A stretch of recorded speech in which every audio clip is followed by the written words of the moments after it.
Hey, this is Danny Vaughn from Tyketto, and check it out. You are listening to the Nothing Shocking podcast. Turn up the dial, sit down, have a cup of tea, and stick with us for a while.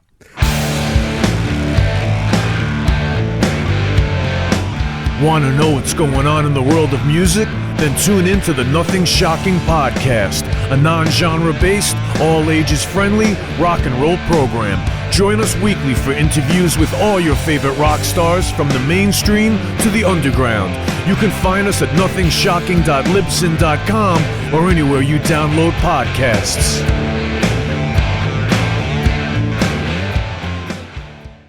Welcome to the night. You think you know Night Demon? Then the Night Demon Heavy Metal Podcast is for you. Step into the darkness as we peel back the curtain to give you an unprecedented, all-access look into the mind and the heart of the demon. We're talking band history, song analysis, studio anecdotes, stories from the road. It's everything a diehard Night Demon fan could want and more. This is the only place to learn the inside scoop, the deep dive trivia, the untold tales from the band members themselves and those closest to the Night Demon story. Need more? The sacred Night Demon Crypt will be pried open to reveal demo recordings that have never before seen the light of day, all with in-depth commentary by the band and the people who were there for the writing and recording process. This is a gold mine, a treasure trove of all things Night Demon. Head over to nightdemon.net or wherever you listen to podcasts. We're putting the band back together. The numbers all go to 11. I'm talking about bands that rock. Led Zeppelin. What about Sabbath? AC/DC. Motorhead.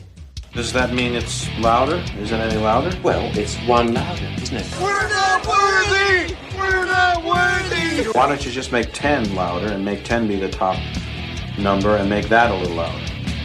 These go to 11. I get up off the ground and raise my head. Days like this, think I should be dead. One for Satan, two for me. Let's cheat the devil, it's fun, don't you agree? Welcome to the Nothing Shocking podcast. I'm your co-host, Jeff Untied, and with me in Dog Bowl Studios is Coach Nez. You can find the Nothing Shocking podcast on Libsyn or any podcatchers. Like our Facebook page or follow us on Twitter at No Shock Pod. You can also find the Nothing Shocking podcast on Rock Rage Radio every Sunday morning at 7 a.m. Central Time. Our sponsor is Ragged Records, located in downtown Rock Island, Illinois, and downtown Davenport, Iowa. We would like to thank the Hong Kong Sleepover for allowing us to use their music for our intro and bumper ending. Tonight's guest is Danny Vaughn of Tyketto and Waysted. Well, what a great interview. Personable, Yeah. And we did it on a Sunday morning, and it was a Sunday evening for him in Spain, so it was a fantastic interview. Yeah, that was a highlight. Yeah, it was fantastic. So we're going to do something a little different here. We thought to add to our intros that we'd add maybe what have we purchased this past week or what have we been listening to. But I have not purchased anything this past week, but I have been listening to Kick Tracy, No Rules from 1991. Fantastic album. I feel like it was ahead of its time. They were called a hair metal band. I really don't think they fit into that category because they were very funky.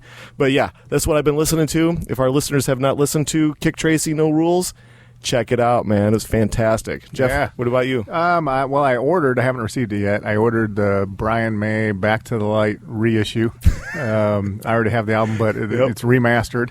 2-disc set with some bonus tracks of like live and remastered, different versions of some songs. With Cozy Powell on drums and Neil Murray on bass? On a couple of the tracks. They're not on all the tracks, but yeah, they're definitely on the highlight. Resurrection is my favorite song off that album. It's pretty hard rocking. Yeah, and maybe our listeners do not know, but you attended the Brian May band show back in 1990. I don't remember the exact 93, 94. And that was with Cozy Powell and Neil Murray, right? Oh yeah, they were on the live band, so it was awesome. Oh, fantastic. Well, we'll be doing this week by week. I think we need to get to this interview with Danny Vaughn. What do you think? All right, let's go. Good night.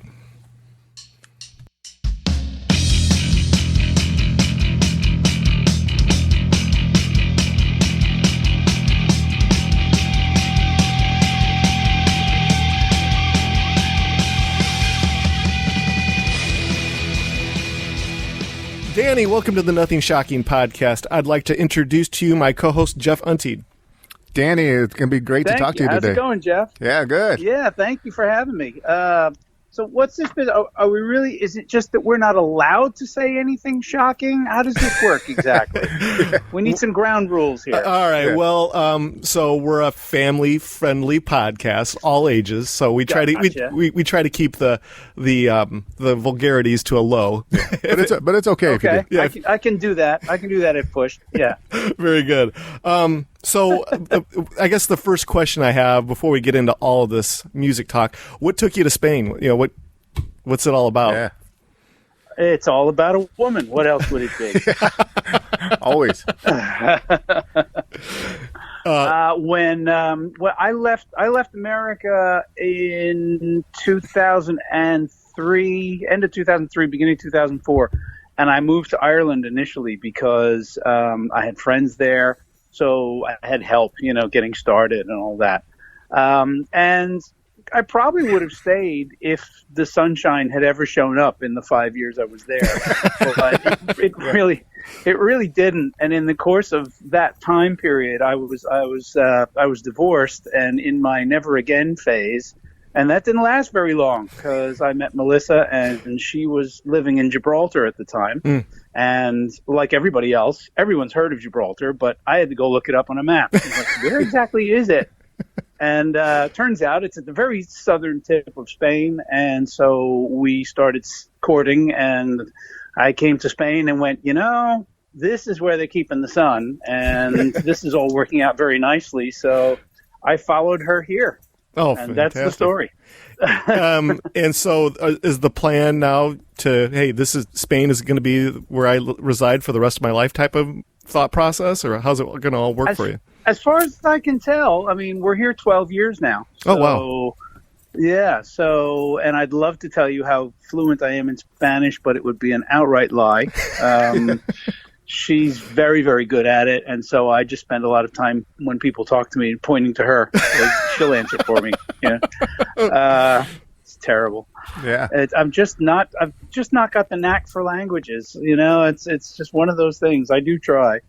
Oh yeah, well, fantastic. Well, while we're on the topic of Melissa, I saw on your website that you guys together did a little children's book, poetry by Janny, The Nature of Me. Can you talk a little bit about that? I think you did some music. Well, it was a very timely project because basically, like a lot of people, when the lockdowns hit us, I mean, in Spain, I don't know if it was tougher anywhere else. We had to spend 47 days indoors. You could not go outside your house, period. And the Spanish police are very into handing out fines. So, it's something you take seriously. I think I went out twice in like late at night in old black clothing, just to run around the block. So, in that time, we kind of both sat there and said, look, there's no telling. This is not a short thing. There's no telling how long this is going to be. For a long time, I have talked about how much I'd like to get involved in doing instrumental music, particularly like television, film, that sort of thing. And it meant a pretty serious investment of time and money, as far as software and gear and all that sort of stuff. And I had previously kind of been nudging my wife towards doing something in the area of voiceover stuff, because she has a really, really lovely kind of mid-range, very relaxing, beautiful British accent voice. And I said, at least in America, they're going to eat this up, So suddenly we had the time. Before that, we didn't have the time. So, in that sense, lockdown was good for us in that we made something of it. So she started doing the voiceover work, and it's been going along nicely. We're always trying to sort of increase her profile on that. But we got approached to do this. She got approached to do the voice of this children's book. And the author, Yanni, eventually said, it would be really nice if we had a little bit of just Foley, like sound effects, because it's all about nature and spirituality and things like that. So, so there were 8 poems, and I did a couple, and I was like, okay, how many times can you have wind whistling through the trees and a babbling brook and, a twittering bird? I said, it's getting repetitive here. I said, can I try some music? And so it was really kind of a labor of love. To be fair, there wasn't a lot of money in it, but that's not why we did it. Yeah. It was really good for me to start flexing my muscles as far as figuring out how to compose that type of music. And so it was my first real project of that nature, and I'm really happy with the way it came out.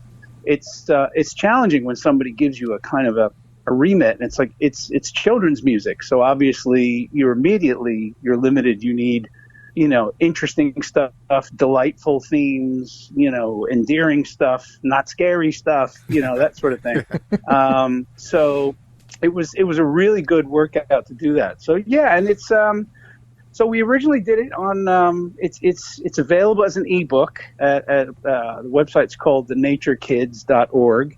But it is going to be published as a regular book in the States very, very soon. We're negotiating with Starbright Books to put it out, and they're a wonderful children's book company. Oh, fantastic! Yeah. So we had Greg Smith on. I think it was back in February or March or something like that, and we had him on. He had the beer hour. He had glowing things to say about you, and we said we got to get Danny on this podcast. So, this is a thrill to have you on. But with that being said, yourself and Dan Reed released Snake Oil and Harmony right when COVID hit. Can you talk a little bit more about the collaboration with Dan Reed and the origins of this whole project? Yeah, Dan and I are two people whose ships kept passing each other in the night. It was one of those things where, you don't know Danny Vaughn? Nah, I never met him. You don't know Dan Reed? Like, after all these years? Like, no, I know the DRN, but we never crossed paths. And there are only a few of my contemporaries, guys who were out there at the same time I was, that I've never met. And so it came to pass for, I want to say 2000. Is it 14 or 16? I can't remember. We were both Tyketto and Dan Reed Network were booked at the Download Festival in the UK. Mm-hmm. And we happened to share the same agent in the UK. So I told my agent, I said, please just bring me around to meet Dan. I've heard so much about this guy. He's held in reverence by quite a few people. Yes. It goes beyond being a famous singer. There's something very special about Dan as a human being, and he connects with people that way. So we met, and it was just instantly hugs all around, and their band admired us, and we admired their band, and it was a love fest all around. In the meantime, I've had this kind of working idea for several years about do you remember what they still do it? Two of my favorite artists, John Hyatt and Lyle Lovett, tour together. Yes. Mm-hmm. And they do each other's, they take turns, they play songs, they talk and all that. And I thought this would be great to do with some rock people, mm-hmm. different idea, different set of different stories. But so, I put this idea out to so many of my friends, Eric Martin, Jeff Scott Soto, Tony Harnell. I've told it's like, and it's the same thing. Oh, I'd love to do that, dude. Have your people talk to my people, and dude. It's like, and I know where this is going, Mm-hmm.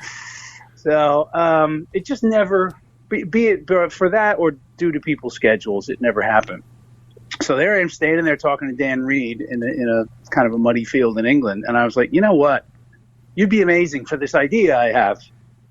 And I said, what do you think? And he got out a little book and he looked and he said, I'm free April. I'm like, yes, holy cow. Yeah. So then he took it a step further and said, look, if we're going to do this, let's not, you play a song, I sit there, I play a song, you sit there. He says, as far as I'm concerned, there's no ego to it. If you want to just jump in on some of mine and add your own whatever, do it. I think it's more interesting to the song. It's more interesting to the fans. So we started doing that, and so Snake Oil and Harmony was born, and we did 3 tours that got more and more successful. Both of us are storytellers, and both of us have very different lives from which to pull these stories from. So, and I do accuse Dan of one-upsmanship. I'll tell a story about, being 3 years old and having my parents take me to Europe to, living in a car while my dad, in the 60s, went around to all the great museums of Europe, and Dan will counter with, well, when I lived with the monks in Dharamsala with the Dalai Lama, it's, oh, screw you, Reed, So yeah, it's never a dull moment, and it's never the same show twice. And so after a couple of tours, the fans who would come to see us were like, "You guys got to write together, come on," you know. And so we started, and we did a test run on the third tour. We wrote one song together and played it at every show and got people's reactions, and it was a very positive thing. Oh, fantastic! So, yeah, we recorded the album in Prague, which is where Dan lives. And going all the way back to the beginning of the question, we were on the first night of the first tour of the new album release was London, March 12th, 2019. Mm-hmm. And I had been in London for 3 days doing press, both for the tour and for my own solo album. And Dan called me at like 7 a.m. on the morning of the first show and said, "You better go home." He said, "They're canceling flights in and out of England. We got to get out of here." So that was that. And we are hoping to, get that whole ball rolling again this November when we're supposed to tour the UK. Oh, wow. Nice. As far as the writing and recording process goes for Snake Oil and Harmony, was it an in-person style collaboration, you guys in the studio together? Or was it kind of one of those things that I'm emailing you and Dropboxing you attachments to, writings and thoughts and what have you? How did it work? Well, the writing process was primarily long distance. Both of us were having pretty busy years for the previous 3 or 4 years. Dan in particular, he does a lot of these house concerts, which he got me doing. And so he was doing like a house concert almost every weekend. So the writing process involved like me sending him, here's a verse, bridge, chorus idea that I like and I think would suit us. What do you think? And he'd come back with, "Hey, I dig that, but let me add something." And he'd add another part, et cetera, et cetera. And I would do the same with his. Once again, one of the pleasures of working with Dan is that there's very little ego involved, when it comes to my part, your part. But we did the recording was done together. We used his the band he uses for his Dan Reed trio.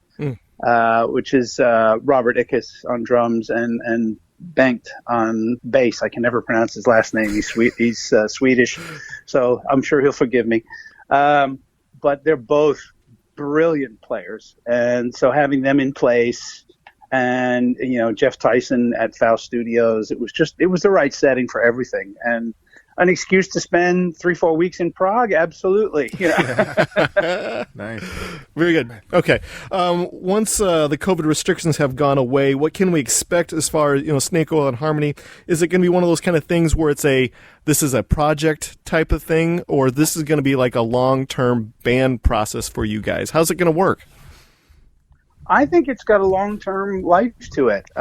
He and I both love to play acoustically. It's a very different connection from what he does with the network and what I do with Tyketto. Certainly, I feel that once COVID restrictions are gone, we're going to be looking towards acoustic shows for a while because they're smaller, a little more intimate, less population. Before we start looking at bands touring, 5,000 seaters and stuff like that, because I hope I'm wrong, but I honestly think there's going to be a terrible backlash with what's going on right now. Yes. With America said, "Hey, okay, masks off, whoopee," yeah. I get it, but it's a little soon, guys. And I've seen pictures from some of the summer festivals, in Europe. Germany's going ahead with the Wacken Festival, and it's like 7 days, with hundreds of thousands of people every day. And believe me, I've been to that festival and Hellfest, and those places don't have the best hygiene under the best of conditions. So God knows, the whole wash your hands thing, there's no place to wash your hands at Hellfest. So I am concerned about that. But yes, Snake Oil and Harmony, to my mind, is going to be an ongoing thing. First of all, it's easy to tour. It's 2 guys, 2 guitars, 1 car. So it's feasible. It's financially feasible to get us into small places, intimate crowds, and get around. And we love doing it. I definitely think there'll be another album, but we just got this one cut off at the knees, so we're going to try and sort of get its profile back up there. Absolutely. You got the next one, Jeff? Yeah, you had advertised Switzerland Rock Cruise coming up in end of August as your first gig away from home since March of 20. Is that still on schedule?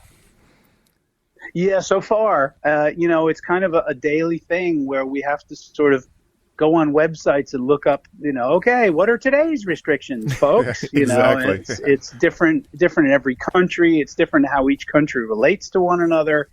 If you guys imagine that you would have a different travel restriction to go between Ohio and Michigan as between Ohio and Iowa, it's mind-boggling. So I can only keep my fingers crossed because I was booked to do this Switzerland festival last year, and of course we couldn't. So, if it involves anything that involves self-quarantining at the end or whatever, then I can't. So far, it looks like it'll happen. It's a little dicier for the next thing, which is September 11th. I'm supposed to be playing in Belfast, and the UK, their restrictions are changing hourly. They don't know what they're doing over there, so it's a little worrying. Oh. Yeah. Well, as far as I've never been on one of the rock cruises, how does it work as far as fan interaction and I mean, do you guys just helicopter into the cruise for the show and go back out? Or are you actually there on the ship? Helicopter, dude. We're lucky they give us a rubber raft. No, the Monsters of Rock cruise is another ball game. The one in Switzerland is a very small, intimate, lake cruise. There's 100 people. And it's very intense, nice. Everybody, it's all eyes on you and, there's nothing else going on. The Monster Rock Cruise is another animal. And it's a wonderful one. I went on my first one thinking, wow, it's come to this. When I got into rock and roll, if somebody had said, hey, someday you're going to play on a cruise ship, you'd be like, get out of here, never. I'm keeping the profanity at a minimum. But then I went, and it was just like, oh, wow, this really works. 35 to 40 bands. Each band plays twice in the space of 5 days. You get a couple of days where you get to go off the boat. Sometimes they hire a private island, and they have gigs on the island, which, nice. It's got its own great vibe. And the fans are fantastic. I mean, you're there to be amongst them. So if you're annoyed by people stopping you to take photos and ask you questions, then you're in the wrong place. Yeah. This is what we're there to do. And some people get the wrong idea. I think it gives some of my compatriots the idea that they're still on top of the world. It's like, no, this is a microcosm we're in right now. And this is our little world, and it's wonderful, but it only happens once a year. And that kind of helps you keep your head on straight. But the fans are fantastic because they have a lot of respect for your your privacy, who you're with. The only time I saw somebody that was really overwhelmed, and it's to be expected, was Steve Harris. And I only say overwhelmed in that he did a meet and greet, and of course there was an English pub on the boat, so that's where Steve Harris is going to do a meet and greet. And he's pushing the Iron Maiden beer and everything else, and the lines were just endless. And I felt, Steve will talk to everyone. He will stay up all night. That's his thing. But I felt for him because after 3 hours of smiling for a camera, your face hurts. Yeah, it just hurts. Yeah. There's nothing. It's not a complaint. It's not like putting up sheet metal. I ain't complaining, but. Try it sometime. Just smile for 3 straight hours and then go, I never want to smile ever again. In 2019, you released Myth, Legends, and Lies. It's a solo album you had been working on for years. Can you talk more about the creation of that album? Yeah, well, it's my kind of pride and joy, that album. I didn't expect anyone was going to like it but me, and so it was nice to find out I was wrong. I've always got my solo stuff always kind of vies away from what people expect of me, I think. Yeah. So on most of my previous solo albums, there's 1 or 2 what I call my orphans. Songs that they're definitely not going to fit on a Tyketto album, not really on a rock album, so then they're kind of weird. So that's what I like. So I'll sneak one or two in. This is an album of all orphans, and they had built up over the years songs that I'd written for no other reason than my own satisfaction. And I just thought, they may be odd, but I think they're good songs. So the question was how to do it on my own. It's not an album that would interest, a company like Frontiers, for instance, or anything like that. So it was really a revelation to try pushing the boat out on something I would never have done, but I was pushed to by both my wife and my dear friend Julie Bootland and a few other people that just backed me to the hilt and said, look, if we do a thing where we ask people to pay in advance and do a bunch of different stuff like for Patreon and those kind of platforms, people will do it. And we raised the money we needed to make the album in something like 10 days. So, oh, wow, cool. Nice. And then raised more so that I was able to hire a publicist and make a video and just do stuff that you need to do along with it. Without, we'd be here forever to tell you the whole story about the platform I was on that went defunct because of it and the money that was stolen and all that business. But we came through it basically, and the fans were just unbelievably resilient with the whole thing. And so, yeah, it's like I said, it's my pride and joy because of all that. When you come through kind of the extra hardship and all that, it kind of makes the finishing that much sweeter, really. Yeah. Well, very good. Jeff, you got the next one? Yeah. On your solo album, who are some of the other players you had help you out? Well, what I decided to do was I wasn't sure about where to record it, and then I did a project with somebody else in this wonderful little studio in the middle of a tiny little town in Wales called Llanelli. Say that 3 times fast. And I love the studio, and I love the guy who runs it, Tim Hamill, who is just somebody you if you're going to spend weeks and weeks locked in a room pushing dials, this is the guy to do it with. And I really liked his results, and I also felt that he was going to give me that sort of grassroots feeling that I wanted. Plus, Wales is just a notorious ground for great musicianship. It's a very small little country. It was once its own country before it became part of England. And they're just the most musical people on the planet. So I was able, if I said, gosh, this would sound great with a cello, I didn't have to get a synthesizer player in. We could call a cellist, and it's somebody that was just wonderful that Emma Bryden came in and played. There were people that come in that had the ability to play harpsichord and various other kooky instruments and things like that. So everybody that's on there is pretty much a well-known Welsh musician, like Rhys Morgan on drums. Nigel on keyboards is Krista Berg's musical director, and we just happened to get Nigel Hopkins when he was available. So that worked out. Chris Childs from Thunders played bass, and Tim and I kind of handled most of the guitar duties. Nice. So it was all done in-house, and then I was able to bring in like Cheryl Kane from the band Kane, and now she's got her own solo album out. She did a lot of the backing vocals, and it was all just a phone call away, and somebody just had to drive like 20 minutes to get to the studio. So if I do another studio album like that, I will definitely be straight back there. Oh, fantastic. Nice. Well, you're known as the voice of Tyketto. Yeah. How difficult was it, or is it for you to branch off to do something different, like your solo album or Snake Oil? Do you ever get any type of, hey, this is not what we expected from you because you're the voice of Tyketto? You know what I mean? Am I making sense there? Yeah, but I don't get it in a negative way. Good. I get it in a pleasant surprise way, where people are like, wow, I didn't see that coming, but I like it. And that works for me.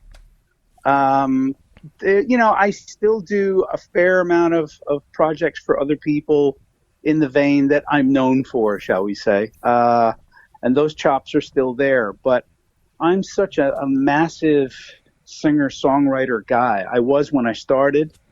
as a kid, listening to Dylan and Simon and Garfunkel, and and it goes on now. I'm a big fan of John Hyatt and Tom Waits, John Prine. It just kind of goes on and on like that. Bruce Hornsby is one of my all-time favorites. So this was kind of my attempt to sort of step into that arena and hopefully, not get the crap beat out of me in it. Yeah, absolutely. Jeff, you got this next one? Yeah. Have you ever had a moment, a feeling, or an emotion from a successful concert or studio performance that you'll never repeat again, no matter how hard you try? That's a tough one. In some ways, I suppose, although they repeat. When you say repeat, I'm not sure how to go with that because it implies to be like, oh yeah, that feeling again. That, for instance, stepping on in front of a rabid bunch of 25,000 people. Oh yeah, that feeling again. You can't qualify it that way because it's rather remarkable, and it is fun to be able to be that guy. The guy in the bright red shirt and whatever with the fist in the air going, come on, and working it, to being the same guy who can sit in front of 30, 40 people in a restaurant and play something. And if I'm very, very lucky, completely galvanize them and capture their attention. I'll give you, for instance, because when you said it, this is what jumped to mind. There's a song on Myths, Legends, and Lies that is my longest piece ever. It's called Seven Bells, and it's a kind of a sea epic. I'd been listening to a lot of Sting at the time when I wrote it, so it's in that vein. And the album had come out, I don't know, a couple weeks before I did this very intimate private show for about 30 people in a lovely restaurant in Whitby, UK, which is a gorgeous seaside town. Everything is therefore kind of leaning towards the sea. The place that we were in, has an enormous canoe on the roof with netting and fish and, all that. Yeah. So I went into Seven Bells, and I said, it's a long song. I got to the chorus, and everybody in the room started singing with me on the chorus, and it was I almost couldn't finish. Yeah. Because I didn't see it coming at all. I didn't think anybody'd know it. I wasn't sure how they'd feel about it. And everybody there was, kind of a super fan, so they knew it. So it's really hard to recapture a moment like that. Luckily, we have it on film. Awesome. Very cool. Fantastic. Tyketto has released a few live albums within the past 5 years, and Reach being the last studio album in 2016. As far as for fans of Tyketto, what's in the works for new music? What's the status? What can we expect? I wish I had a reasonable answer to that question. I honestly don't know. This kind of whole business has, because Tyketto consists of some people living in England, some people living in America, some people living in Spain, it's put us physically very far apart. And we wrote Reach in that way, but it was a very, very painstaking process. And a couple of the guys just are not sure they want to revisit that process. So whether or not there's going to be any new stuff, it's early days to say yet. We're looking forward to our March UK tour.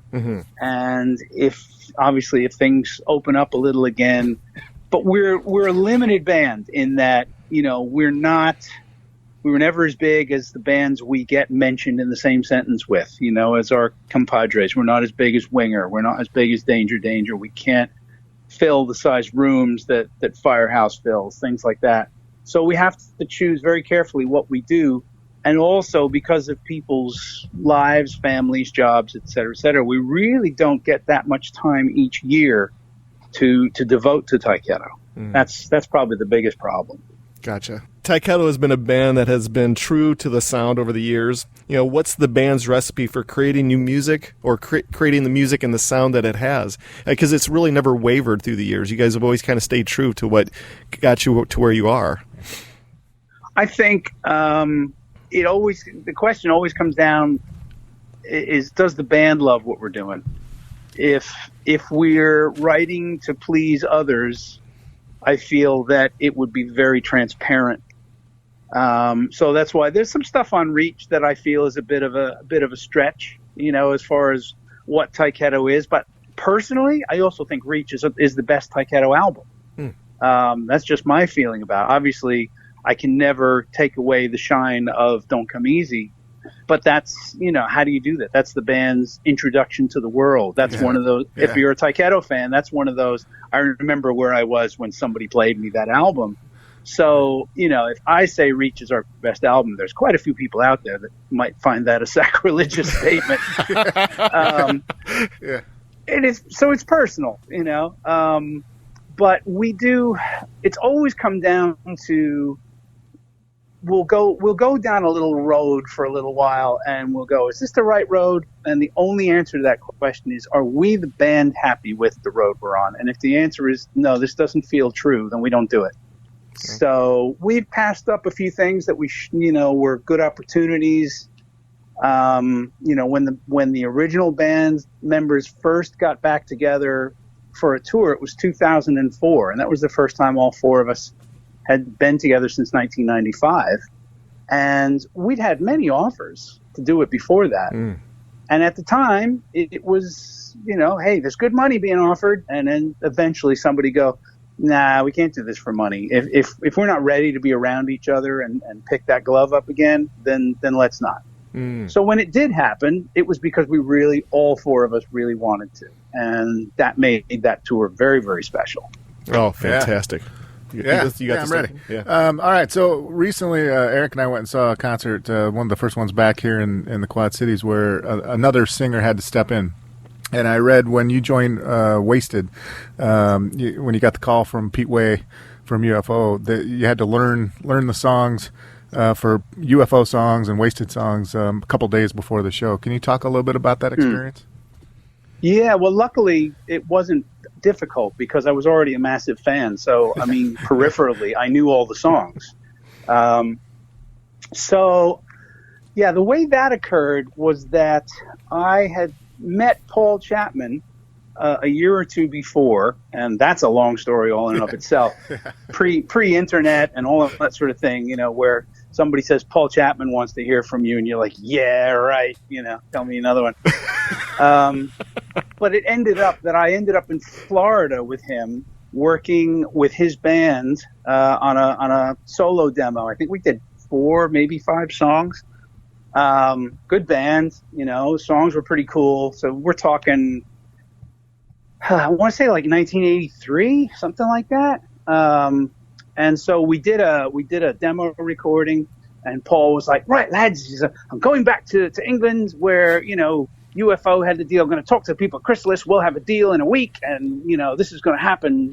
Paul Chapman's, I think it was DOA at the time. And then it was Madman. He had a couple of names. So basically, he kind of packed up, took the demo, and went back to England to go to Chrysalis Records. And we went home, sat home and waited. And eventually find out that in the course of not quite making it to Chrysalis Records, he ends up in a pub with Pete Way. And so they start drinking, and Pete says, never mind that crap, come and join my band Waysted. And Paul just did, and that was that. It was like, oh, thanks, okay, we'll go back to our jobs then, shall we? Back to working for the phone company. Hooray. So that was that. And then I got a call from Paul maybe a year and a half later, and the story was that Waysted, who's a band that I really liked, by the way, they just put out an album called The Good, the Bad, and the Waysted, which I thought was tremendous. But they were just not getting along with their singer, Finn, and they had been offered a good spot on a 3-day festival in Israel, but Israel wanted to call them UFO, and they said they want him to play at least half the UFO songs. And Finn was just not having it. He was like, look, we're Waysted. I'm not doing that. We're going backwards. And so I got this surreptitious phone call saying, look, would you come to England and rehearse for 2 days, and then we'll fly you to Israel to play in a stadium? I was like, yeah, all right, okay. Sure. And the deal was that if it worked out, I would be in the band. So that's how it started.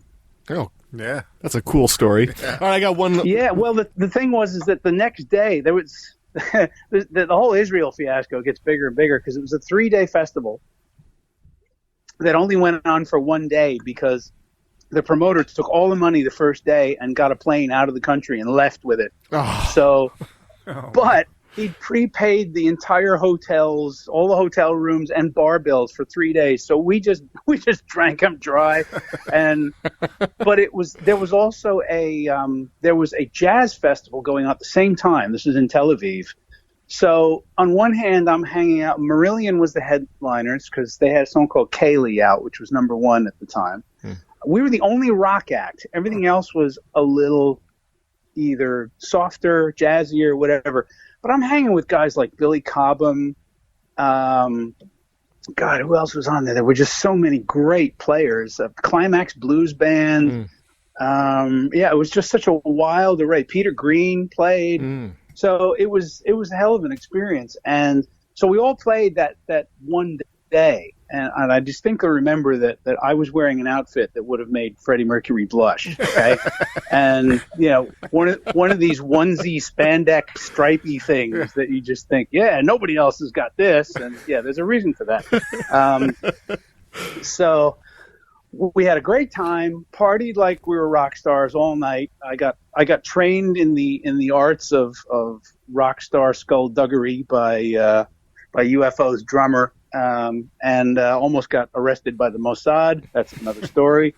And woke up the next day, next afternoon, to be fair, and the keyboard player walked in. He goes, "Well, I guess you're in the band." And he threw the 2 main newspapers from Tel Aviv on the bed, and on the covers, both of them had my photo. Yeah, all these bands, but they picked the guy in the red and the white candy striped suit. I got one last question for you, then we'll leave you alone for the day. With the world in COVID limbo, and you kind of talked about plans of after the COVID restrictions are lifted, whenever that's going to be for Snake Oil. What else do you have in the works? It's not a lot. I mentioned the Tyketto tour already. Everything else is completely in limbo. So as I mentioned earlier, I'm just working on composing at home and trying to get involved in the TV inside of things. And hopefully that will eventually yield to something that pays, but it takes time. And I'll be looking again, as I say, Tyketto is kind of a limited thing. So between that and Snake Oil, that's 2 nice things every year, but it doesn't take up a whole year's worth of work. So right. I'm kind of keeping my ears to the ground and looking for other things to do. So keep me in mind. Fantastic. So we kind of ran out of our allotted time, but before we let you go for the evening, is there anything that we did not cover or promote that you would like to plug? No, I think we talked about all the big main stuff. I think we're good. Fantastic. Well, this is how it's going to work out. We have a battery of episodes ahead of yours that we have to release. So we're going to look at probably, I guess, maybe about 3 weeks before this is released. And as soon as Jeff, the editing wizard over here, gets it all prepared for us to release, we'll send it to you first. Does that sound good? Yeah, that's fine. And just let me know, where and when people can access it, and I'll push it on my little platforms and all that sort of stuff. Oh, fantastic. Well, I want to thank you so much for your correspondence and participation. This has been a great interview. My pleasure. Take care, and I'll be in touch with you in about 3 weeks. All right. Thank you, all right, man. Guys. Appreciate your time. Have a good night. Good night. Take care. You too. Bye-bye.